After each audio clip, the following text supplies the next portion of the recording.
Est-ce que ça t'est déjà arrivé qu'en marchant avec un groupe d'amis, par exemple un groupe de trois, et que le trottoir est trop petit, eh bien tu te retrouves derrière. Et les deux amis devant continuent de marcher, de rigoler, de parler entre eux, sans même remarquer que tu es derrière. C'est des moments très tristes parce qu'on se sent délaissé, on a l'impression qu'on n'est pas important pour nos amis. Mais est-ce que tu sais ce que le prophète Mohammed sallallahu alayhi wa sallam faisait durant ces moments-là? Il avait le meilleur comportement.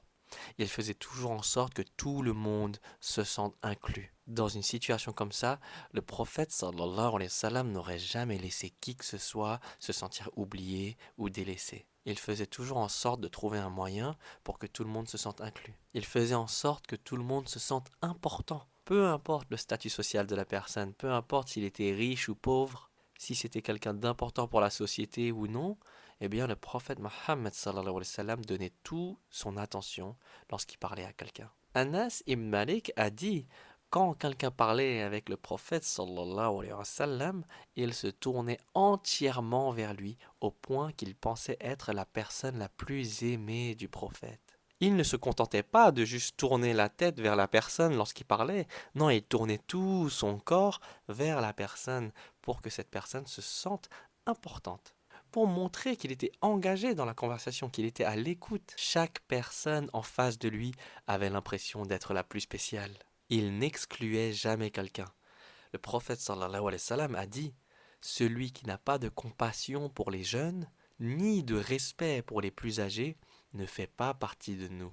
Quand quelqu'un se sentait exclu ou même juste timide, peu importe son âge, peu importe son statut social, le prophète sallallahu alayhi wa sallam allait vers lui pour le mettre à l'aise. Il l'intégrait. Et il était bon envers tout le monde, même envers les non-musulmans. Un jour, il y avait un jeune garçon juif qui est tombé malade. Et donc le prophète Mohammed sallallahu alayhi wa sallam allait le visiter régulièrement. Et un jour, lorsque ce jeune garçon est tombé encore plus malade, eh bien le prophète sallallahu alayhi wa sallam est allé le voir parce qu'il savait que le jeune garçon était mourant et il s'est assis à côté de lui et il a simplement proposé d'embrasser l'islam. Et l'enfant accepta. Il laissait vraiment personne de côté, même les plus petits. Même dans des discussions importantes entre adultes, il donnait son importance quand même aux enfants. Il allait voir les enfants, il les parlait, les saluait, il les faisait se sentir considérés. Il avait même accepté l'invitation d'un esclave pour un simple repas. Et aussi, le prophète sallallahu alayhi wa sallam ne coupait jamais la parole. Aïcha radiallahu anha a dit, jamais le prophète Mohammed sallallahu alayhi wa sallam n'a interrompu quelqu'un dans son discours, jusqu'à ce que la personne ait fini.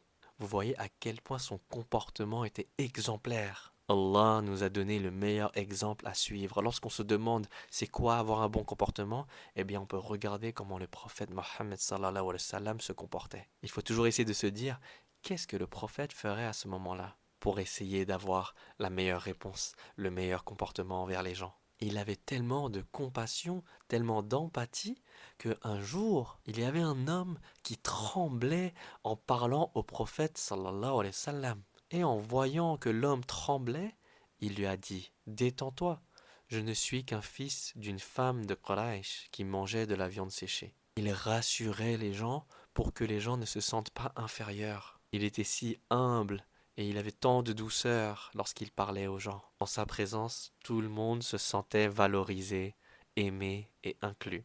Allah a fait descendre des prophètes avec le meilleur de comportement et c'était des prophètes humains, des humains comme toi, comme moi, pour nous montrer le meilleur exemple à suivre et que c'est faisable. C'est possible d'être comme ça. On n'a pas d'excuses. On peut travailler sur nous-mêmes et améliorer notre comportement en ayant comme inspiration le prophète Mohammed sallallahu alayhi wa sallam.